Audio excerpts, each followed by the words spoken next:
ಸಚಿವ ಸ್ಥಾನದಿಂದ ವಜಾ ಆದಂತಹ ನಂತರದಲ್ಲಿ ಅಷ್ಟೇನು ಕಾಣಿಸ್ಕೊಳ್ತಾ ಇರಲಿಲ್ಲ ಅಥವಾ ಮಾಧ್ಯಮದವರ ಮುಂದೆ ಬಹಳ ಅವರು ಮಾತನಾಡುವಂತ ನಿಟ್ಟಿನಲ್ಲಿ ಒಪಿನಿಯನ್ ಹಂಚ್ಕೊಳ್ಳೋಕ್ಕೂ ಕೂಡ KN ರಾಜಣ್ಣ ಅವರು ಸಿಗ್ತಾ ಇರಲಿಲ್ಲ. ಆದರೆ ಇವತ್ತು ತುಮಕೂರಿನ ಕೆಲ ಕ್ಷೇತ್ರಗಳಿಗೆ ಸಂಬಂಧಪಟ್ಟ ಹಾಗೆ ಅವರ ಓಡಾಟ ಬಹಳ ಜೋರಾಗೇ ಇತ್ತು. ಬೆಂಬಲಿಗರ ಜೊತೆಗೆ ಕೂತು ಮಾತುಕತೆ ಮಾಡಿದ್ರು. ಮುಂದಿನ ಹಾದಿ ಏನು ಎತ್ತ ಅನ್ನುವಂಥ ವಿಚಾರವಾಗಿ ಅವರು ಯೋಚನೆಯಲ್ಲಿದ್ದಾರೆ ಅನ್ನುವಂಥದ್ದು ಬಹಳ ಸ್ಪಷ್ಟ. ಅಷ್ಟೇ ಅಲ್ಲ, ತನಗೆ ಸಚಿವ ಸ್ಥಾನ ಕಳ್ಕೊಳ್ಳುವಂತ ನಿಟ್ಟಿನಲ್ಲಿ ಕೆಲ ಷಡ್ಯಂತ್ರ ಆಗಿದೆ, ನಮಗ್ ಮಾಡಕ್ ಬರಲ್ವಾ ಷಡ್ಯಂತ್ರ, ನಮಗೂ ಮಾಡಕ್ ಬರುತ್ತೆ ಅನ್ನೋದನ್ನ ಮುಖೇನವಾಗಿ ಮುಂದಿನ ರಣತಂತ್ರ ಏನು ಎತ್ತ ಅನ್ನುವಂಥ ಕುತೂಹಲವನ್ನ ಹುಟ್ಟಿಸ್ತಾ ಇದ್ದಾರೆ.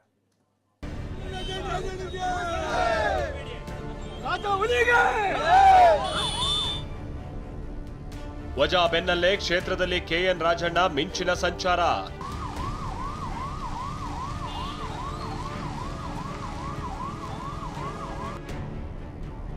ನನಗೂ ಷಡ್ಯಂತ್ರ ಮಾಡೋಕೆ ಬರುತ್ತೆ ಅಂತ ರಾಜಣ್ಣ ಗುಡುಗು. ವ್ಯವಸ್ಥಿತವಾಗಿ ಯಾರನ್ನಾದ್ರೂ ಮುಗಿಸ್ಬೇಕು ಅಂತಾನೆ ನಮಗೇನು ವಿದ್ಯೆ ಬರಲ್ಲ ಅಂತಲ್ಲ, ನಮಗೂ ಬರ್ತದೆ. ಕ್ರಮ ಆಗಿರೋದು CMಗೆ ಗೊತ್ತಿರಲಿಲ್ಲ ಎಂದ KN ರಾಜಣ್ಣ. ಮುಖ್ಯಮಂತ್ರಿಗಳಿಗೆ ಗೊತ್ತಿಲ್ಲ. ವಜಾ ಕಠಿಣ ಕ್ರಮ. ಸಚಿವ ಸಂಪುಟದಿಂದಲೇ KN ರಾಜಣ್ಣ ಅವರನ್ನ ವಜಾ ಮಾಡಿರೋದು ರಾಜ್ಯ ರಾಜಕೀಯದಲ್ಲಿ ನಾನಾ ತಿರುವು ಪಡೆದಿದೆ. ಷಡ್ಯಂತ್ರ, ಪಿತೂರಿಯ ಮಾತುಗಳು ಕೂಡ ಕೇಳಿಬರ್ತಿದೆ. ಹೈಕಮಾಂಡ್ ಭೇಟಿ ಬಳಿಕ ಎಲ್ಲವನ್ನೂ ಬಿಚ್ಚಿಡ್ತೀನಿ ಅಂತಿರುವ KN ರಾಜಣ್ಣ ಇವತ್ತು ತಮ್ಮ ಕ್ಷೇತ್ರದಲ್ಲಿ ಶಕ್ತಿ ಪ್ರದರ್ಶಿಸಿದ್ರು, ಮಿಂಚಿನ ಸಂಚಾರ ಮಾಡಿದ್ರು, ಅಭಿಮಾನಿಗಳ ದಂಡೇ ಸೇರಿತ್ತು.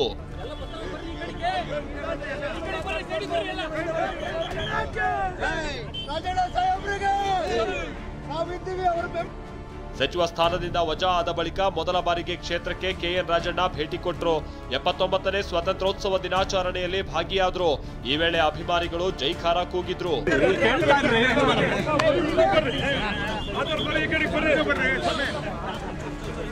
ಷಡ್ಯಂತ್ರದ ಬಗ್ಗೆಯೇ ಮಾತನಾಡಿದ್ದ ಶಾಸಕ KN ರಾಜಣ್ಣ ಬೆಂಕಿ ಉಗುಳಿದ್ರು.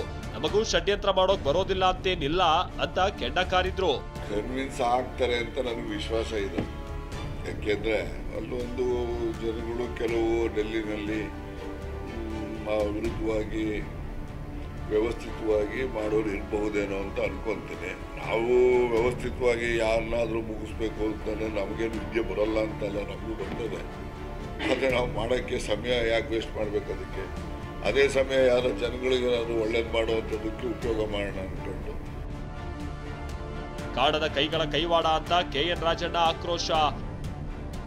ಏಕಾಏಕಿ ಕ್ರಮ ಕೈಗೊಂಡಿರೋದು CMಗೆ ಗೊತ್ತಿಲ್ಲ, ಇದರಲ್ಲಿ ಕಾಡದ ಕೈಗಳ ಕೈವಾಡ ಅಲ್ಲದೆ ಮತ್ತಿನ್ನೇನು ಅಂತ ಶಾಸಕ KN ರಾಜಣ್ಣ ತಮ್ಮ ಆಕ್ರೋಶವನ್ನ ಹೊರಹಾಕಿದ್ದಾರೆ. ಮುಖ್ಯಮಂತ್ರಿಗಳಿಗೆ ಗೊತ್ತಿಲ್ಲ. ಅವರು ಮನೆಯಿಂದ ವಿಧಾನಸೌಧಕ್ಕೆ ಬರೋ ಅಷ್ಟೊತ್ತಿಗೆ ನೀವು ಮಾಧ್ಯಮ ತೋರಿಸಿದ್ರೆ ಕಾರಲ್ಲೇ ಬಾಗ್ಲಾಕೊಂಡು ಮಾತಾಡ್ತಿದ್ರಲ್ಲ, ಅದೇ ವಿಷಯ. ಕಾರಲ್ಲಿ ಬಾಗ್ಲಾಕೊಂಡು ಒಂದು 20 ನಿಮಿಷ ಕಾರಲ್ಲೇ ಮಾತಾಡಿದ್ದಾರೆ. ಪಾಪ ಅವರು ಹೈಕಮಾಂಡಿಗೆ ಕನ್ವಿನ್ಸ್ ಮಾಡೋಕ್ಕೆ ಪ್ರಯತ್ನ ಮಾಡಿದ್ದಾರೆ. ಹೈಕಮಾಂಡಲ್ಲಿ ಇಲ್ಲ ತೀರ್ಮಾನ ಆಗಿದೆ ಅಂತ ಅವರು ವಿಧಿ ಇಲ್ಲ, ಹಿಂಗಿದೆ ಕಣೆ ಅಂತ. ಆಯ್ತು ಬಿಡಿ ಸರ್, ಹೋಗಲಿ ಅಂತಂದ್ರೆ ಇಲ್ಲ, ಒಳ್ಳೆ ಕೆಲಸಕ್ಕೆ ಉಪಯೋಗ ಮಾಡೋಣ ಅಂತ ಇದ್ದೀನಿ ಅಷ್ಟೇ. ಕಾಣದ ಕೈ ಕೆಲಸ ಮಾಡಿದ್ರೆ ಮತ್ತೆ ಹಿಂಗೆ ಏಕಾಏಕಿ ತೀರ್ಮಾನ ಬರ್ಬೇಕಂದ್ರೆ ಏನಪ್ಪ?